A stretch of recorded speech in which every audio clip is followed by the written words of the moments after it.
ఓం గంగణపతే నమ ఐం సరస్వత్యై నమ శ్రీమాత్రే నమ దుందుర్గాయ నమ క్రీం క్రీం మహాకాళికాయ నమ ఓం నమ శివాయ శివాయ గురవే ద్రాం దత్తాత్రేయ నమ. యూట్యూబ్ ప్రేక్షకులకు అందరికీ కూడా నమస్కారం అండి.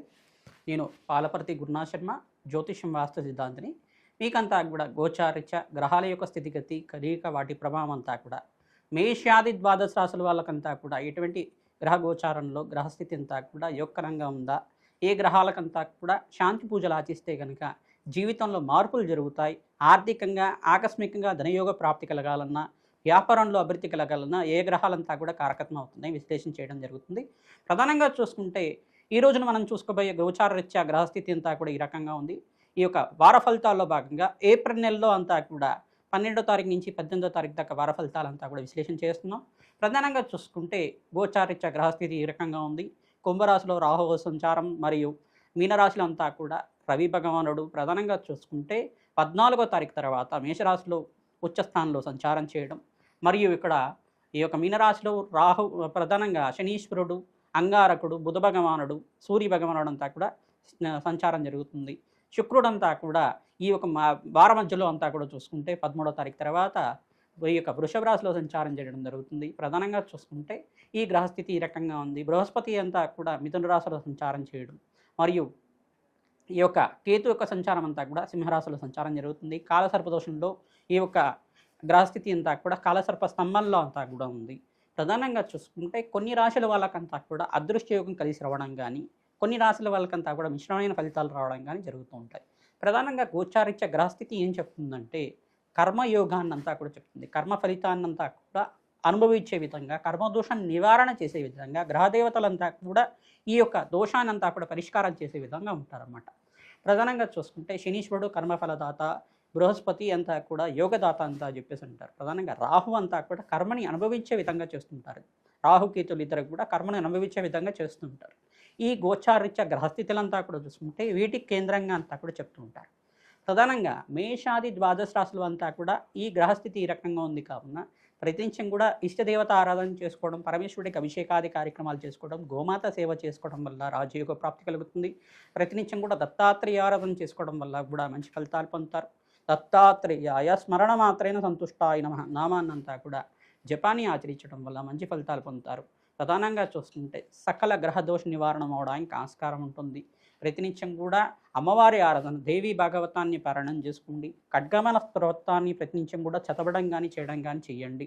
ప్రతినిత్యం కూడా కనకదార స్తోత్రాన్ని 3 సార్లు చదువుకోవడం వల్ల ఆర్థికంగా స్థితిగతులు పెరగడానికి ఆస్కారం ఉంటుంది.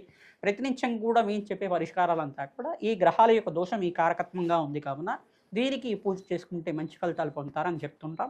తద్వారా మీరంతా కూడా శీఘ్ర ఫలితాలు పొందడానికి ఆస్కారం ఉంటుంది. అదృష్ట యోగము, ఆకస్మికంగా ధనయోగం, ధనప్రాప్తి రావాలన్నా, రాజయోగ ప్రాప్తి రావాలన్నా గ్రహదేవతల అనుగ్రహం కావాలి. తద్వారా నవగ్రహ ఆరాధన చేయడం వల్ల సకల గ్రహదోష నివారణ అవుతుంది. తద్వారా ఏ రాశి వాళ్ళకి అత్యంత యోగకరంగా ఉన్నాయి విశ్లేషణ చేయడం జరుగుతుంది. శ్రీమాత్రే నమః.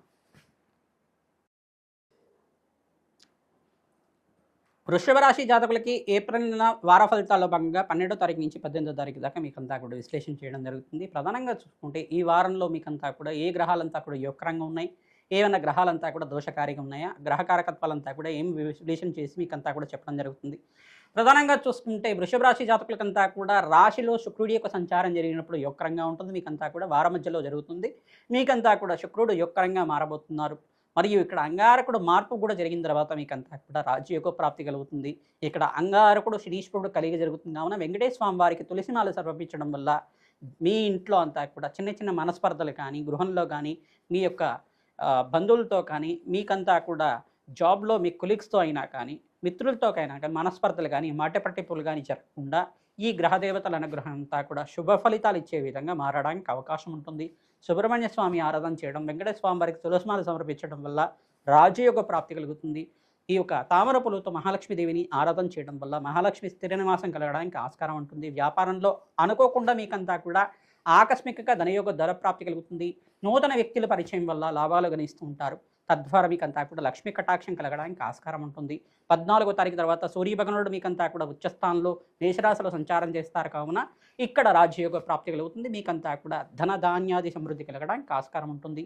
ప్రధానంగా బృహస్పతికి, అంగారకుడికి, రాహువుకి అంతా కూడా జపాలు దానాలు ఆచరించుకోవడం వల్ల రాజయోగ ప్రాప్తి కలుగుతుంది. గ్రహదోష నివారణ అవడానికి నవగ్రహాలకి అభిషేకాది కార్యక్రమాలు చేసుకోవడం, అగ్నికి నవధాన్యాలు సమర్పించడం వల్ల రాజయోగ ప్రాప్తి కలుగుతుంది. దత్తాత్రేయ శాంతి హోమాది కార్యక్రమాలు ఆచరిస్తూ ఉండాలి.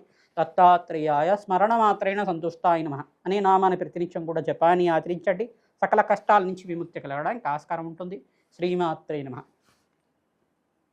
స్వామి, ప్రధానంగా చూసుకుంటే వృషభ రాశి జాతకులంతా కూడా శుక్రుడిని ఆరాధన చేసుకోవడం శ్రేష్టంగా ఉంటుంది. లక్ష్మీకారకుడు కాబట్టి ప్రధానంగా శుక్రుడి యొక్కరంగా ఉండాలి. సప్తమాధిపతి అంగారకుడు యొక్కరంగా ఉండాలి. జాతకరీత్యా కానీ గోచారీత్యా కానీ.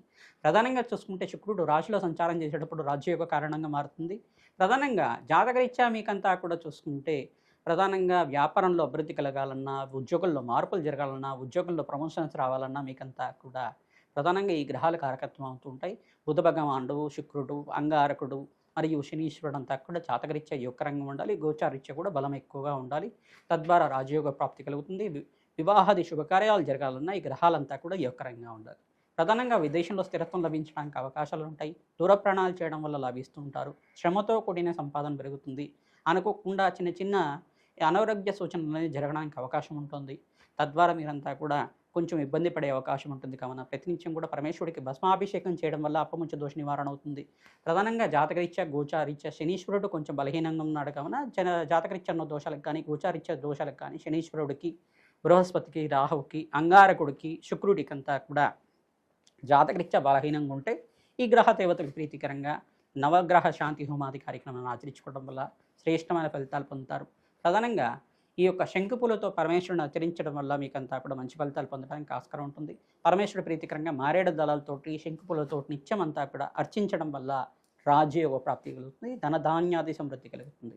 శ్రీమాత్రే నమః.